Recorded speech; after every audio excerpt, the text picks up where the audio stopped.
I am excited about this episode of the Elite Recruiter Podcast. I have my special guest, Mike Ames, to talk about how he has grown and sold two staffing companies. And now he's a consultant and helping other people do the same. But we're going to dive in and talk about the stories of like what he did, how he sold them, and lessons that he wish he'd learned or wish he knew way back when. So really just journey is about helping you guys that I know some of you guys have told me about you guys looking at selling a staffing company. Mike Ames is the pro when it comes to this. So Mike, welcome to the Elite Recruiter Podcast. Thank you for having me on the show, Benjamin. It's an absolute pleasure to be here, and I hope to be able to help your listeners in some small way as they build their business and head towards a sale. So let's just jump in. So two staffing companies you've grown and sold. Can you talk a little bit about those? Sure, I can. I'm even going to try and convert the numbers from pounds sterling into dollars. So we'll see how we get on with that, I think. Okay. Right. So originally I started in IT. So I took a degree in computer science from an English university and then started to be a programmer, so on and so forth. And I won't bore you with the full story, but I was offered a job at Reader's Digest in upstate New York in Westchester. And we were very excited to transfer and live in America. But for one reason or other, it didn't happen. And I was at a bit of a loose end, really. You know, you're excited about doing something and it doesn't come off. It's like, oh, yeah, there's a big gap in your life. And so I was a contractor at the time, freelancer. And my agent said, well, hey, you should try recruitment. I think you'd be okay at it. And I was so desperate, I said, yeah, okay, then I'll do that then.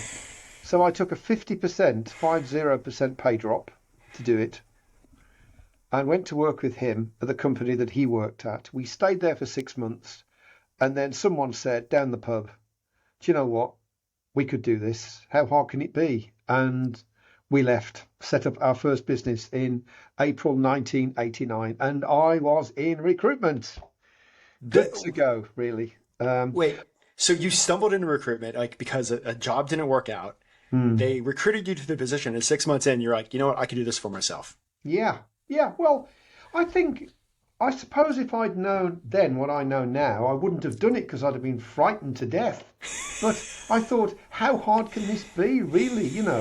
I'd been a freelancer for so long and worked for agents, so I'd seen them kind of do my end of the business, find me jobs, that kind of thing. I had no idea how difficult it was really to build a scalable recruitment company and keep its shape as it grew and all that stuff. So no clue about all of that. I just thought, well, it'll be a bit of a wheeze really. So we did it, so off we went. But unfortunately, so there were three of us involved and we started April 89 and then November the 6th in 1990, the senior guy, the guy that really, my boss that I'd gone to work for, that had offered me the job in recruitment, that knew everybody and everything about recruitment, he was killed in a car accident. He was only 38 when he died. And it was a horrendous time personally because I'd really loved the guy and I knew his family, he'd got a young family, but also I'd got this whole personal grief thing going on. But also I thought the business would go bankrupt and I'd lose my house and it was horrendous. So all of this was going on. And that was the worst, I think, 12 to 18 months following his death that I could possibly imagine. I can't remember most of it, Benjamin. It's blocked out in my head, a few flashes of things. I'll tell you this, I said and did some things that I deeply regret saying and doing now because I was just a bit, I don't know whether this translates into an American, do-lally-tap, mad as snakes. I wasn't thinking properly. But that process, sink or swim, completely changed me. Completely changed me because it was sink or swim. And I wish Mike hadn't died. I wished he hadn't gone through that, but he did. And I'm glad that I managed to get through it with my team and with my family and everything else. The support wasn't just me. But so that's really how I became the MD of the business in the end, which isn't a particularly nice way to do it, is it really? It's not, but I mean, I think every successful person that we've brought on this podcast, they've had that moment where they had to either sink or swim or choose to dig down and dig deeper. And most of them kind of like, I don't want to say like, cover the topic a little bit, but like you had like how many people were on your team at that point in time where you were forced to? When he died, I think we'd grown quite quickly. There was probably 8 or 9 people in the firm. Um, So you have the responsibility of like those yeah, people I and remember the their first day lives. after he died. I went, complete clarity on that first day. I went to the office. I hadn't slept very well all night. On the way in, I was crying on the way to work. I just couldn't stop. Right. I got there, and partly I was crying for him, but partly I was crying for myself, you know. You know what I mean? Because I didn't know what to do. Got there, everyone had come in to the office. They're all there. And I had no clue what to do at all. And do you know what the first decision was I made? Um, my PA used to be Mike's PA, but now my PA bought in the post, you know, the mail, letters and things, put it on my desk, which had been Mike's desk. And I said, right, well, the first thing we're going to do is we're going to collect stamps for charity. So in the UK, you can collect stamps, postage stamps, and they send them off and they get money for charity, right? That was the very first decision I took. And the only reason I took that decision was because I could. It's something I could just do that. And that silly little thing was the turning point, weirdly, mentally for me. It's like, well, okay, how hard can this be, really? You know, and it took some time and there was a lot of support, but eventually we kind of turned the corner. And the other thing was, interestingly, there was a lot of loyalty for Mike, who died, from our client base and our contractor base. We provided contractors, interims, you know, and so they saw us through. They gave us a lot of leeway, I think, as we were trying to stumble through and find our position. But it was the start of a whole new adventure, really. And then that took a year really to get through all of that mess. We started up what in the UK is called an RPO company, recruitment process outsourcing. Yeah. We started one of those in the UK, which was one of the first start of those kinds of companies in the UK. And then we started a software house. So we wrote computer programs and managed businesses. And it was that portfolio of products that we sold to what was Modis, which was an American staffing business, which I think now is owned by Adecco, actually. I think it still exists. I'm not sure, not as an entity on its own, but I think the brand still exists. But we sold to Modis in um, November the 7th, the day after Mike's anniversary of his death, 1998. And at the Okay. time, our revenues were about 40 million quid, which is about probably in today's money about 70 million pounds, which is probably around about $90 million, I would think, yeah, around about that kind of figure. Hmm. And the profit, EBIT, is that a thing? EBITDA, do you use that word? Oh yeah. Yeah, okay. Oh yeah. The EBITDA was probably in today's money would have been about $4 or $5 million, I suppose, somewhere in that neck of the woods, I guess. Nice. And how big was the company when you sold that one? Like staff size. About 86 people and about 470 contractors, freelancers. Okay. Now, So big. for that company, what were some of the most important factors that you guys figured out to scale it successfully? There's an interesting thing there, which I see a lot in growing recruitment firms. So there's the rule of 3, 4, and 8 when it comes to growing recruitment companies, right? So it takes 3 years to establish a viable recruitment company. By that, I mean, got some clients, got a few people, got a few processes in place, got some money in the bank, kind of got a viable business, really. But it's not scalable. So you may have broken the link between how hard you work and how much you earn as the owner, but you still need to be there. That the business is integral on you, right? It then takes 4 years to make yourself scalable. In other words, to make no part of that business depend on a named individual for its success, including the owner. So it took me 7 years. After the seventh year, it didn't matter whether I went to work or not on a day-to-day basis, right? And that's how long it takes to build that scalable business. And then it takes 8 years after that to become wealthy, whether you sell or whether you don't. If you run a business of that size for 8 years and take the money out and invest it, you become wealthy enough to retire, right? So it's at 3, 4, and 8. So we came to the end of that 3 years, that first 3 years, we had a viable business, but we weren't scalable. So I was involved in everything. Most decisions went through me. To begin with, I was an absolute benefit to the business, an asset. And then it switched and I became a liability because I was at saturation point. You know, I couldn't do any more. But because everything was wrapped around me, the business started to grow. And in the UK, there's a term called a yo-yo company. It means a company that grows and then shrinks and then grows and then shrinks. It's very, very common in recruitment companies because they don't get past this stage. They shrink because that's the only thing they can do. And people leave and clients leave and service levels drop and profitability drops and then people start again. What you have to do, and what we did, we hired a consultant. Her name was Anne-Marie Hanlon, and she came in and told us how to be scalable. She was very good.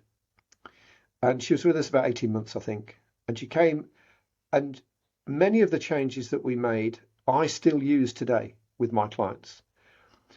But really what it did, it started us on a journey to scale. So it took us 5 years to get to £5 million, and another 5 years to get from 5 million to 40 million pounds. So you can imagine what the growth curve was. That is We a only great did that curve. was because we became scalable. Took us probably 2.5 years. So it didn't take a full 4 years. Took 2.5 years, I guess, to make that transition. Very happy to explain what that means in a second if you want me to. Oh, But go it ahead. took us that time to transition to be scalable. And then pretty much we could have made it as big as we wanted, I think, because the foundations were in place to make that switch. But it was because of her. She started that process and then we carried it on. And it didn't, this idea of scalability, a true scalable business is not dependent on named individuals. That's its definition. So if someone leaves, okay. Whereas a viable business, if someone leaves, well, that could really hurt. And so you need to get out of that space to make yourself safe and secure. And then you don't yo-yo. Your business keeps growing and growing and growing, which is what most people want. Awesome. So you sold that business, you grew it, scaled it, sold it, Yeah. and then you started all over again. Yeah, I signed up with them. I didn't want to leave. My other business partner left and he didn't want to stay. That's fine. So he went and he's not worked since. That's fine for him. But I wanted to work. I like work. So I wanted to stay and I wanted to stay with them. But then the two people who'd been instrumental in the purchase both left. They were based in New York. I liked them both, respected them both. They both left. And I had a new boss who, it wasn't I disliked him. He didn't share the vision that the original two people had had. So that changed. We pivoted direction. It wasn't a direction I wanted to go in. So, and at the same time, this is 2000, the same time the economy in Britain plummeted because of the year 2000. IT just went through the floor. Everybody had spent all this money to try and keep the lights on from January the 1st, 2000, and they'd got no more money to spend on anything. So so that we weren't going to hit the earn-out targets. We did the first year, we did half the second year, and we weren't going to get the third year. So I said, look, I think I'll leave. And they said, yeah, yeah, because they held me responsible for the state of the economy. It's like, what can I do? Anyway, la-di-da. So I left and didn't do anything for a while. It was the weirdest of things, right? I've never been so wealthy, didn't need to work, and was so depressed I had to have a counsellor, had to have therapy because I was so depressed. I was just at wit's end, really. And I know why that is, obviously, because I've been in therapy and I kind of understand it. But at the time, man, it was real bad, And what happened was a couple of the people that used to work for me, regional managers, came to see me. And we were sitting in my living room here and my lounge, you would say perhaps. And they said, look, we're going to leave the old place and we're going to do it on our own. We want you to come with us. So inside, right, I'm going, yes, yes, yes. But outside, I'm playing it cool. Yeah, well, hey, maybe I'll do that then. But before I could say anything, my wife, who was there, who told me to get a job or get out, had said, yes, he's available. He can start Monday. I'll get the champagne. And that was that, really. So Crimson was born then. Now, Crimson was a slightly different kettle of fish because it didn't grow as big. It was 24 million quid, which in today's money would be, I don't know, probably be pretty sort of 35 maybe million pounds, which is about $45 million, I guess, revenues. But it made the same profit as the first one, pretty much. The EBITDA was pretty much the same, so it was a much more profitable business. It was a Microsoft Gold partner as well, which was handy, and we did a mix of work. And I left there. I became a sleeping partner. Does that translate? Yeah. Yeah. So I owned the shares, but I didn't do anything in the business from 2010, and then we sold it to a UK listed company called Harvey Nash in 2017, and they've kept that going. The brand, the Crimson brand, you can Google it. The Crimson brand still exists, and it's still there. It's weird because I've got to just tell you this. So when you sell a business, you sign like all sorts of dark and threatening documents, NDAs and all sorts, right? Can't say anything to anybody. And it's like, I'm really scared. So I said to my wife, don't say anything about anything. Nothing. Don't. No, okay. And then the day after the sale, I wasn't there. I was in Spain at the time. We had an apartment in Spain. I was in Spain. I get this message from someone who I knew. Said, oh, I see you've sold the business. Great price too, Mike. How did you know that then? Oh, because Harvey Nash have put it onto their website. So, all of it, it's still there. You can Google it, right? All of it, how much we sold for, who was involved. It was a nightmare, really. But hey, it was done. So I took the money and looked as happy as I could, I suppose. That is great. That is awesome. Yeah, no, I absolutely love that story. And, this time after your second sale, did you actually enjoy it a little better? It did. It had no effect on me because the money was nice. We sold it for the first business we sold for £24 million, which at that time would probably have been about $35 million, I suppose. The second business was sold for 15 million. These are headline prices, right? Hmm. 15 million quid, which would have been, I don't know, 22 million dollars, I suppose. So it didn't make a lot of difference really on a day-to-day basis to me specifically. I was glad to get rid of it. And weirdly, I think had we kept it, now it'd be worth significantly more, weirdly. But, there's more to life than money, isn't there, Benjamin? There is. So I want to ask a few questions on this. So looking back at selling both of those companies, is there anything that you wish you knew before selling your first company and your second Oh, company? God, yeah. Oh, man. Yeah, loads of stuff. Weirdly, I just did a webinar on this very thing, really, with a corporate finance company. They asked me the same questions. I tell you the biggest thing, which cost me several million pounds or several $1 million off the sale price was there's a perception that you don't need to think about your exit until you're going to exit. And that's what we did in the first business. So my partner and I went out for Christmas lunch, which we did every Christmas, the holiday period, and got pretty spannered, quite frankly, right? And couldn't really speak properly and everything. Someone said, oh man, I've had enough of this. I really want to get out. And whoever it was, we can't remember. The other person said, oh, I'm so pleased you said that because I want to, and we started the sale process there and then. This is the wrong thing to do, right? Because no, the best time to start thinking about the exit from your business is the day you start your business. The second best day is today, right? That's what I would say. You cannot start too soon to prepare for that exit. Don't do, oh, I'll grow the business and think about it. No, no, no, no, no. No. Be utterly clear what you're building, what it looks like, and be conscious of what buyers find attractive and what they find less attractive, what's going to pump up the price and what's going to suppress the price. And we were organized in a way. So KPMG did the sale for us. And the guy that ran it said, I've done some sketches. If you'd started this process 12 months ago, you'd have got an extra 3 million quid for it. So that's my big advice. I wish I'd known that. I wished I'd just been more aware that an exit has a shape and you can build that shape if you want to, or hopefully just discover it by accident, which is what we try to do. And lost a lot of money because of it. Well, outside of preparing for the exit early, is there other things that recruitment business owners should be doing and thinking about if they want to sell down the road? Sure, yeah, several things.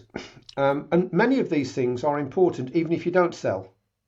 There's a thing in England called a cash cow lifestyle business, which means that you grow the business to a certain size and then you just make it more and more profitable. Whereas most scale for sale businesses, by business you grow and sell, you spend a lot of money on growth. Growth is expensive. It constantly buying in people, buying extra things and growing into it. It's very expensive and it will affect your profitability. But if you reach a certain stage and then you freeze that growth or slow it right down, suddenly you become massively profitable, particularly if you can get your team, if you've got a stable team, hire for show, retain for dough, as we say. So once you get your team to be stable so that you don't have comers and goers, suddenly it becomes massively profitable, hugely so. I mean, 3 times as much in some cases. I just finished a piece of work, which you can see the interview on my YouTube channel. And this guy, he made reasonable profits anyway, but trebled them just by changing the makeup of his team and making it less volatile in terms of comers and goers. So I think that's really important. You've got to decide whether you want to scale for sale or become a cash cow lifestyle business. But the advice I'm going to give you now works for both. So you don't have to worry too much about that. First thing is avoid becoming a yo-yo company. It's not good. You grow, you shrink, you grow, you shrink. It's not good for your profits. It certainly doesn't look good if somebody wants to buy you. It's like, well, you can't control your growth, can you? Really, you can't forecast very well, and then you can't meet those forecasts because you thought you was going to do that, but you ended up doing that. So, and the way to avoid becoming a yo-yo company, 2 big things really. Firstly, I don't know whether this translates into an American 360. Do you have 360 recruiters? Yeah. Oh, yeah. Yeah. Well, that's dreadful. Steer clear of 360s, man, because damn, when they go, they're going to take a big chunk of your revenue with you. You know that. And if you're sitting in your office and you're looking at your top 360 biller, almost certainly you're looking at your future competition right there. Because at some point they're going to realize they can do it themselves like we all did, and they're going to go and they're going to take a big chunk of revenue with you. So steer clear of 360s. Go the layered route. Layered fulfillment is the way forward because you're actually losing a function if somebody leaves. You're not losing a revenue stream. So that's the first thing. The second thing is to take real control of your client estate. So the mix of clients that you have. Too many people don't think about that. They just do business with who they can. This is not good. You need to make sure that you've got a good mix of large clients because they're very efficient, but not too large that the margins are suppressed. A good range of medium-sized clients where there's potential for growth because potential purchasers like to see that. And a few small ones kicking around the edges that could potentially grow as you work with them. But you do that on purpose. And that's really important because put those 2 things together, no 360s, a good handle on your client estate, and you won't be a yo-yo company. So that's number 1. Number 2 is related to that. And it is the way in which you win clients, the way in which you add clients to your client estate, and the way in which you maintain those clients or look after them when you have them in there is crucial. What most recruitment companies do is rely on individuals to do that.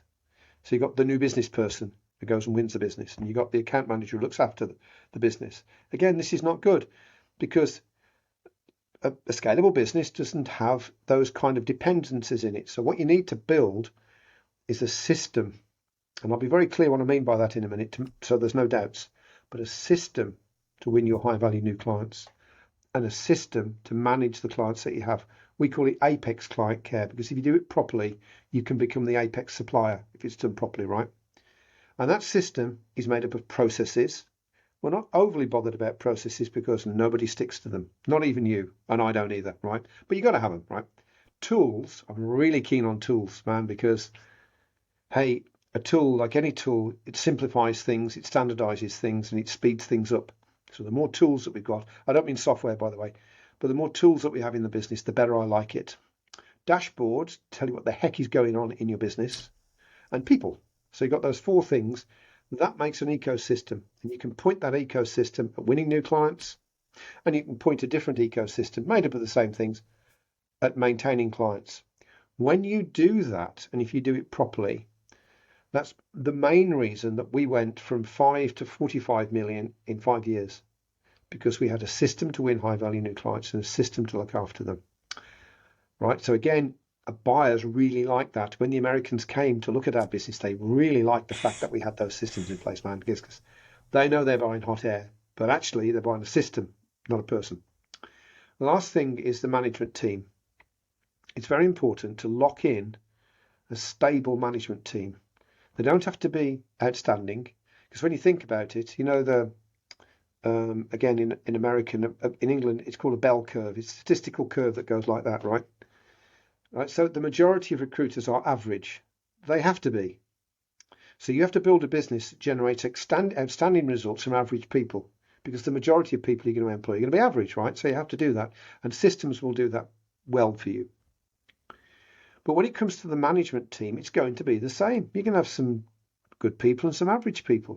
So what you must do is build an environment for them to be able to contribute to the business, manage it, take responsibility for various things, but without being fantastic at what they do, and then lock them in. Do you have share option schemes or share ownership schemes in the US where employees can own some of the shares in their business? There are programs where you can do that. Yeah, okay, yeah. Well, in the first business, I paid out £3 million, probably $4.5 to $5 million to the staff. In the second business, it was £1 million, so I guess 1.6, 1.7 million, I guess, to the staff. And that was one of the reasons that we had a stable team, because everybody was waiting for the payout, right? Who's going to go and lose their shares, man? Because if you leave, you can't take the shares with you. You have to sell them back to us for the teeny tiny amount that we paid for them in the first place. No one's going to do that. So to have a stable team, not going anywhere, you can trust them, they deliver, it works. And I think those three things in particular would be the three biggest pieces of advice I'd give anybody who wanted to scale up their business. I love what you're talking about, giving some sort of ownership to the people that are working with and growing the organization, because one, that creates incredible stickability, and two, at least in the U.S., most people know somebody, or they've personally helped build up somebody else's business that got sold and it was zero equity, so they're like, all right. Yeah. But the other thing is, though, I mean, you're absolutely right. But the other thing is when both sets of buyers came to look at us and we said, well, look, the management team are tied in for the earnout period like we are. It changed the negotiations, because had we not had that, they could have just left and probably would have done. But they were tied in for the same amount of time that we were, because they wouldn't have got their money otherwise. So it's a really cool thing to do for people, but it's a really cool thing as well when you come to sell the business, for the buyers to see that and think, oh, wow, yeah, I've got a stable team and I'm going to have a stable team for the earnout period. For looking at both of these sales, is there any mistakes that you made? Oh, plenty. I mean, are we going to push on through till tomorrow morning? Because I'm going to need that much time, man. Yeah. Let's just go with top two. Okay. All right. Um, well, I mean, lots of mistakes. I mean, I made that mistake, that classic mistake where I thought the business was all about me. It isn't. You want the opposite. You want the business not to be about you. There's an American retailer called J.C. Penney, and I love that quote that he said, the most seminal moment in my business career was when I discovered I couldn't do it all myself.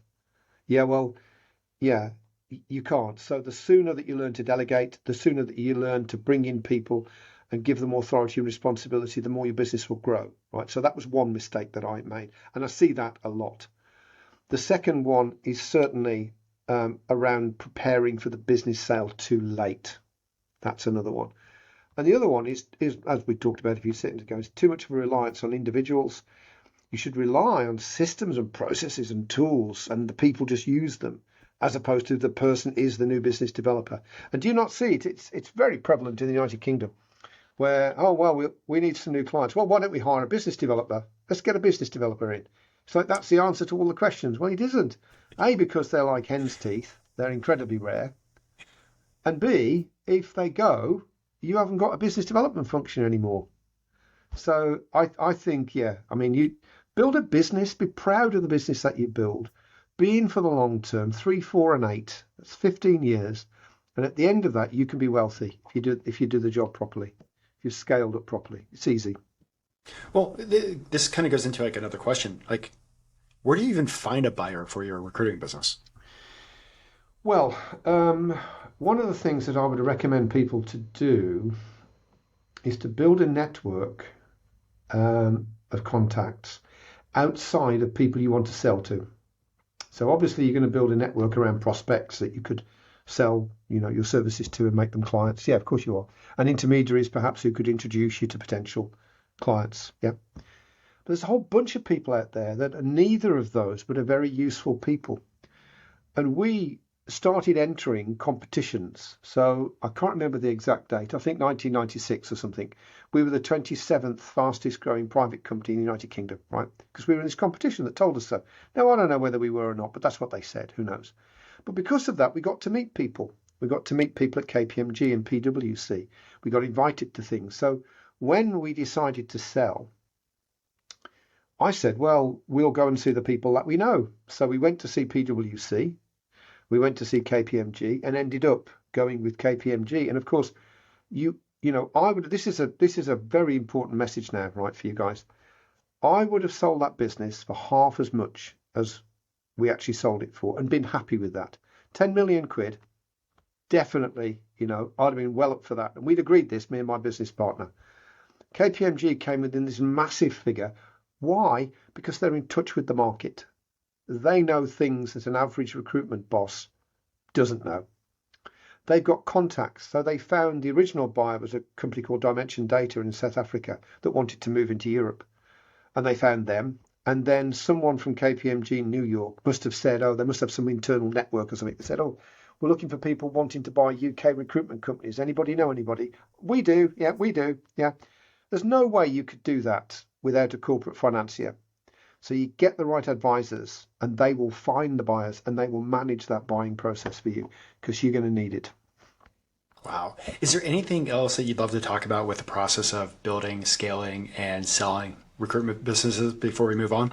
Yeah, one big thing as well. Recruiters tend to have a characteristic where they are very transactional. We call them end of the month warriors. So they've got their targets for the end of the month, and if they hit their targets, they get their commission payments and they keep their job and everything. And so they're very, very, very, very focused on the end of the month. They're transactional. And so their idea of business development is either ringing up potential clients and saying, have you got any vacancies? We call it vacancy scraping. Or they're ringing up potential clients and saying, hey, I've got this great candidate. Are you interested? We call that specking. So they're basically going around ringing, hopefully going to reach somebody who just happened to have a vacancy, prepared to give it to somebody they don't know or don't know very well, haven't got an existing agency that they can give it to, and they're going to give it to you. Good luck with that then, I think. It's because they're transactional. They need something to work on and they're going to work on it now. Now, there's another kind of business development called strategic business development, which is effectively, back in the day, it used to be called relationship selling. And essentially, we're not interested in vacancies. It's like the conversation is, look, I'm not interested in getting a vacancy on this call. If you're going to give me one, that's fine, but that's not the point of it. In the UK, we have a term called a flavour of recruitment. And this is quite important as well. Do you like ice cream, Benjamin? I do. What's your favourite flavour? Is it some obscure Ben and Jerry's thing that I've never heard of? It's not that obscure. It's the cookie dough one is my favorite. Oh man, yeah, that's mine as well. Oh yeah, and rum and raisin I like a lot actually. Okay. Right, but all ice creams, if you look at it, are probably at 98% the same. They've got water and milk products and various fats in there. What makes us choose one over the other is the 2% of flavourings, colourings, and additives. That's it. 98% are the same. Well, recruitment is like that. 98% of it is 4 boxes on a whiteboard. Get vacancy, find candidates, qualified candidates, make placement. Okay. So what we're looking to do when we talk to potential clients is talk about the 2 or 3% that's different, our flavouring. So when we're relationship selling, what I'm doing to you, if you're a potential client, I'm saying to you, well, look, the point of this call is to explain what our flavour of recruitment is. And if you like that flavour, if it's to your taste, then we'll wait, whether it's 3 weeks, 3 months or 3 years, doesn't make any difference. Because I know an opportunity will come up and I'll be there waiting to pounce on that opportunity. If you don't like the flavour of the recruitment that we have, fine, just say so and we'll go our separate ways. You go and find somebody who's more suitable to you and I'll go and find somebody more suitable to me. Now, that is not a conversation they have with many recruitment companies. I tell you that. Because they're too transactional. They want the work now. So as soon as you start talking about, no, I'm not interested, I just want to know whether we got a good fit. Am I going to win a client or am I going to win a vacancy? Because I want to win a client because I'll get lots of vacancies then. If I go vacancy scraping, I get a vacancy, I work on it, then I got to go vacancy scraping again. It's a world of difference. Now, when I started in the 80s, pretty much most BD was relationship driven, as it was called then, strategic as it's called now, because we wanted to win clients, high value clients that would keep giving us vacancies, and that's how you make a lot of money. But it just drifted, I think, into this tactical, transactional, giz a job. I've got this great candidate, do you want them? And that's a mistake. So my advice, I know it's quite long-winded, but it's such an important point, is stop being so transactional. Stop being so transactional. Don't worry so much about the end of the month. Worry about the end of the year or the end of next year. Worry where the next really big, valuable client is coming from. The one where you're never going to get through to them on the telephone because they've got a, would you say gatekeeper? Would that be a thing that you would say? Yeah. Yep. So they've got a gatekeeper. They don't they don't answer their mobile phones. Someone listens to the messages for them. They don't look at their emails. You're not going to get to these people in the normal way, right? So how are you going to do it? Well, there are ways to do it, and strategic business development is one of them. That's a really important point. It's the most common bear trap, I think, that growing recruitment companies fall into. They are too transactional. I absolutely love that. Every single search firm owner, every single big biller that we've had on this podcast and I'm friends with, they talk about the A, B, and C clients. And like the scraping is typically the C level clients. The A clients, the ones that bring in a good chunks of revenue for the business or for that big biller, are very relationship driven. Yeah, And yeah, it takes time for like, maybe a C can become a B, but it takes time for something to become that A client. it does. You've got to build confidence and trust and clarity so people understand why they should have you. If you're not different to the agencies they currently have, their incumbent agencies, why would they choose you? Certainly not because you're the cheapest. I mean, we don't want to go down that route. There lies disaster, doesn't it? And bankruptcy. So so that you have to build this flavor. I can't stress how important it is to have a flavor of recruitment because most big billers sell themselves. That's what they do, right? Again, big billers tend to be very talented, but you can't grow a scalable business on talented people. You have to grow a scalable business on average people because most of the people you're going to employ are going to be average. I mean, in a smaller company, it's a little different, but as you get bigger, that's the way it is. So you can't build a business depending on big billers because what happens if they leave? So There goes your big relationship, biller. yeah, exactly. The shizzle hits the stick. So you really need to think about how you're going to use tools, particularly tools and processes and the people that you do have to achieve these great results, even if you're not a big biller. So get away from selling yourself and start selling your flavor of recruitment because people like it and they like it a lot. Awesome. Well, we're going to jump into what we call the Quickfire Go section. for it. So, a little bit going to give you a question, explain your answer, and go from there. As quick as I So, can. Go. I mean, it actually doesn't have to be super quick, but I just it's kind of the section of the podcast. I've learned how to like section them off a little bit. So, when it comes to a new recruiter starting in the industry in 2023, what advice would you give them for their entire career? Well, the first one would walk back to don't be transactional all the time. Don't do that. Begin to build a network. Networking in the UK it's turned from a noun to a verb, to go networking. And it just means going to places and trying to do a bit of business with people. No, a network is a group of people who are willing and able to help you in your personal and professional life. That is the definition of a network. Networking is building and maintaining that group of people. So as a young recruiter, I would begin to build my network because that's how I started back in the 80s. That's what everyone did in those days. But that network will do the work for you, right? Or you can just be transactional all the time and work very hard until you burn out when you're about 40. Your choice. All right. So the next question, I'm asking it for senior recruiters and not search firm owners. I'm going to re-ask that for firm owners. But for a experienced recruiter, it's 2023. What things should they be doing for continued success? Well, it depends. If they want to continually boost their revenues, they've got to build a team because there comes a point where a person can only do so much on their own and have a life. If you want a good lifestyle, then you have to get other people to do the work. So to do that, you must learn to delegate. I know it sounds easy, but in my experience, the worst managers are the best billers.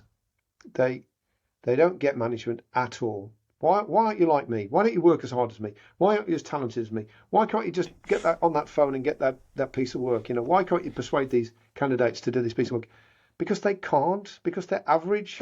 What's wrong with you?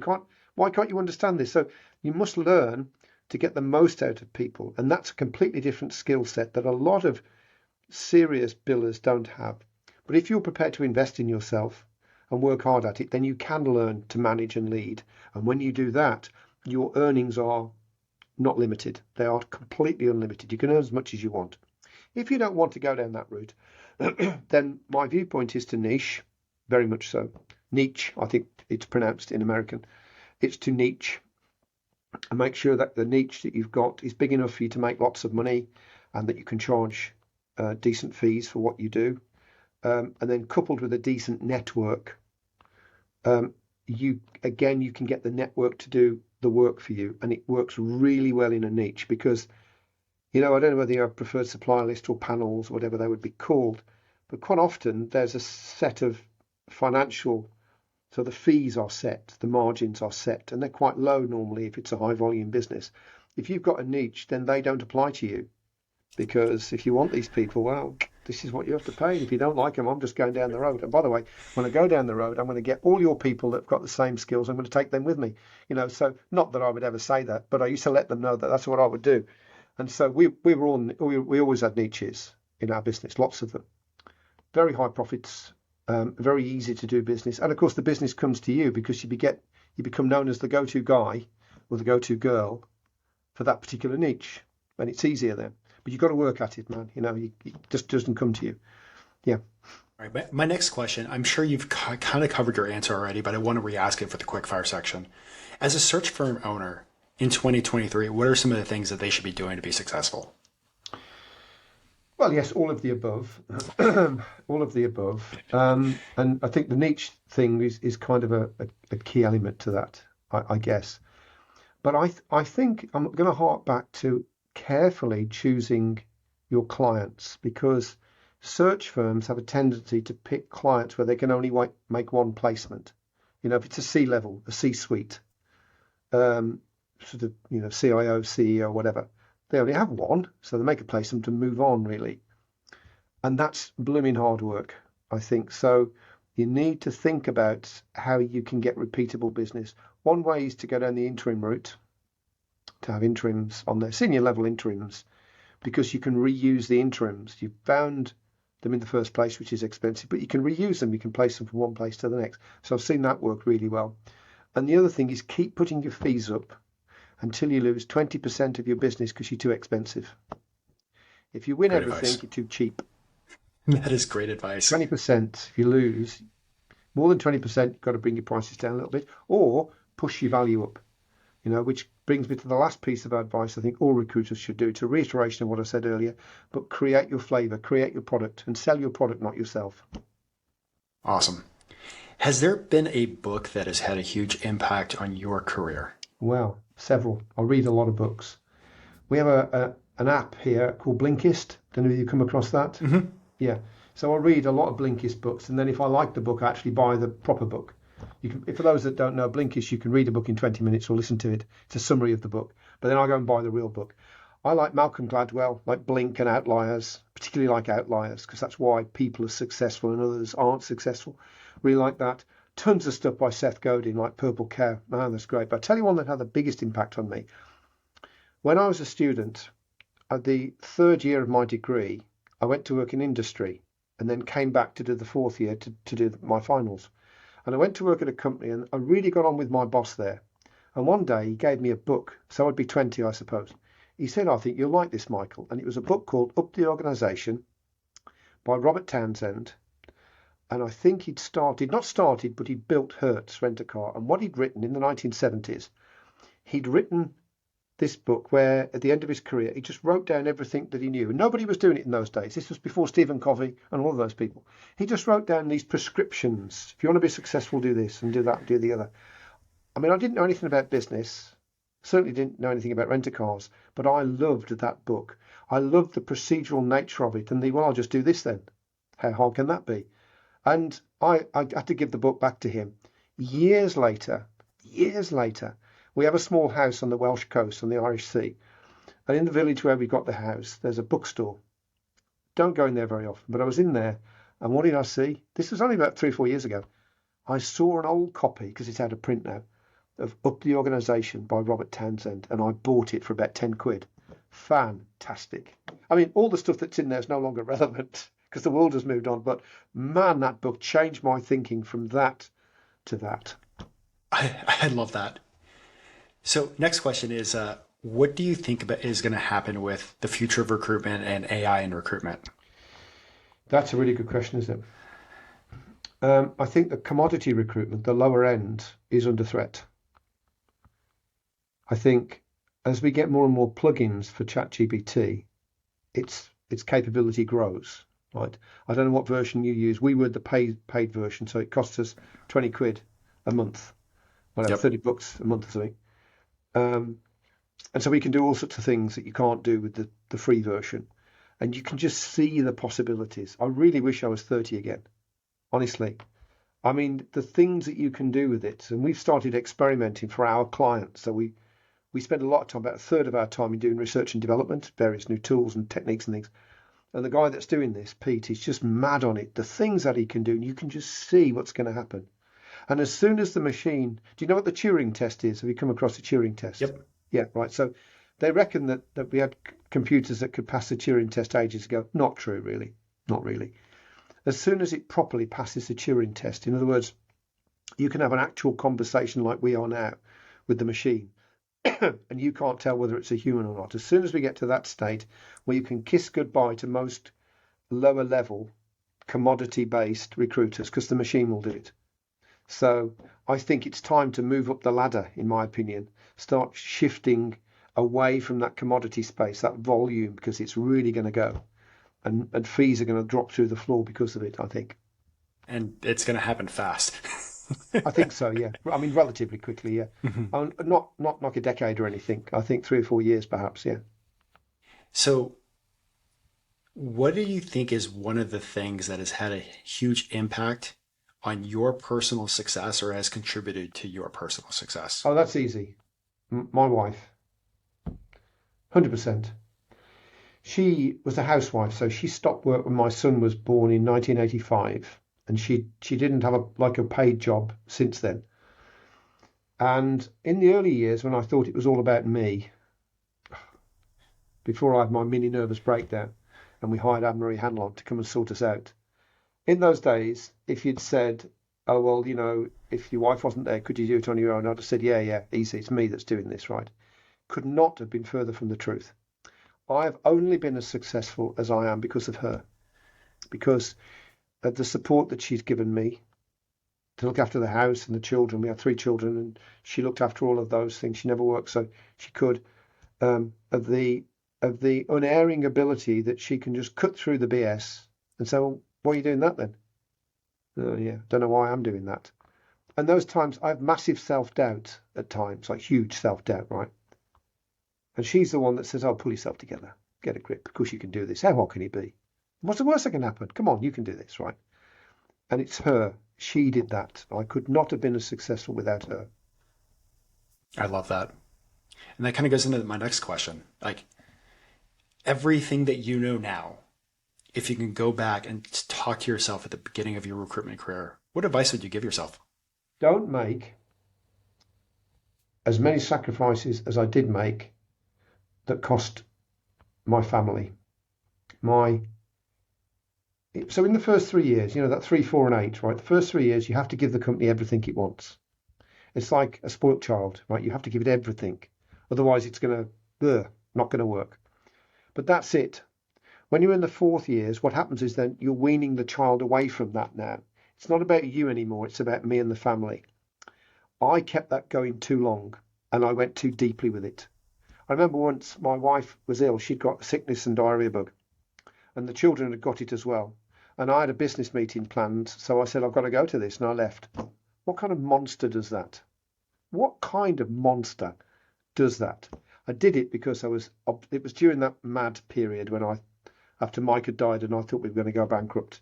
And whatever the business wanted, I gave it. But I gave it too much and I gave it that extra stuff that it needed for too long.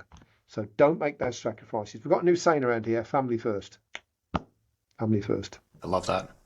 Now, before I let you go, is there anything else that you'd love to share with the listeners? Well, it's an interesting thing when you come on these shows, and I do quite a few of them. I think there's one thing that one piece of advice that I would give, and that is that people don't work on their business enough. They work in their business to make money, but they don't work on their business enough. So what I mean when I say on their business, I mean proper planning and strategy. I mean investing in yourself, taking courses, having a coach, going to a seminar, spending a day reading books that you wouldn't ordinarily read. Go and meet some people who are just interesting people. Change the way in which you think. They're way too transactional or way too busy. We call it purple time. So book some purple time every month, 3 hours a month. Just put it in your diary, repeat, wherever you think it's best suited. And without fail, you do something that works on your business during that period. Something along the lines that I've just said, because that's how your business will change and grow.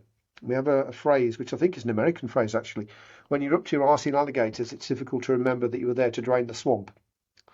And it means, so the alligators are things that happen on a day-to-day basis, right, man? So you got your inbox. Oh, look at it. Oh, potential piece of work there. And you got the phone ringing. Oh, so-and-so's not turned up then. All right, then. You've got someone coming in and saying, I'm handing me notice in, right? These are alligators. They keep you in the here and now.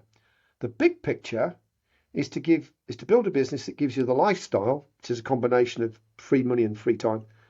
Freedom, so that when you go to work, you just do the things you're really good at. And wealth, so that at some point you can say, do you know what? I've had enough. I'm leaving. I'm going to retire. That's draining the swamp. But we don't get to think about that because the alligators hold us in. So having some purple time every month where we work on our business and we have the plan and we develop the plan and we learn and we share and we experiment with things, that's the thing that creates that business that you want. I absolutely love that. And I do apologize for laughing about the alligators. If you're watching this video, it took me back to a time where actually I got in trouble. And I was a D1 college athlete in Florida. And I got in trouble with my coach because I was chasing alligators during cross-country practice. We don't get that a lot in England. I figured. So when you started talking about gators, I was just in my mind. So if you're watching this video, that's exactly why you see me like laughing on the side of the screen so hard. Was well, Mike's giving this incredible piece of advice. I mentally went to like an alligator that's actually jumping out of the swamp and almost actually got me. Now you know for real, don't you? You know Yes. for real what it's like. I don't suppose you thought about draining the swamp at any point when you were chasing those alligators. I don't suppose. Nope, but one of them actually almost got me. Snappy. Is that thing? I don't know whether you say this in England. In America, you go into a pub or somewhere, you say, "Make me a crocodile sandwich and make it snappy." A lot of people don't get that joke. Make it snappy means do it quickly, so it obviously doesn't translate. Edit that bit out, you'll be fine. Awesome. So, Mike, thank you so much for coming on the podcast. In the show notes, I will have Mike's LinkedIn profile. I'll have Mike's company. And real quick, Mike, can you talk about Flair before I let you go? Yeah, I mean, the thing that is relevant to Americans, we have people in North America and in Australia and other English-speaking parts of the world that take our online stuff. It's cheap as chips. There's no minimum sign-up period. We've got tremendous amounts of content. Videos, how-to guides, all the stuff that helped me build these businesses. We've been committing to an online portal and you can have it. But the starting point is always the same. I do a show on LinkedIn. You can find it on YouTube, the recording of it. Or if you go to my LinkedIn post at 12:15 UK time on a Thursday, you'll see it. Maybe you could put the YouTube link into the notes for this. I don't know. I will. Right. That's the starting. Because if you like what I'm talking about there, if you like that stuff, we don't sell. It's nothing like that, right? If you like that, then you're going to like the online content for sure. Awesome. And I'll have that in the show notes, so you can definitely check that out. Mike, Thank you. thank you so much for coming on the podcast. This was an awesome talk, the awesome interview. And I know it's going to help a few people level up their businesses, set it up to be successfully and also for recruiters really just pushing them and helping them level up. Thank you, and I hope it does. I hope at least it helps people just move along a little more and realize that you don't have to take it that seriously. It's only work, isn't it? Sounds good. Thank you, Mike. And for the listeners, until next time.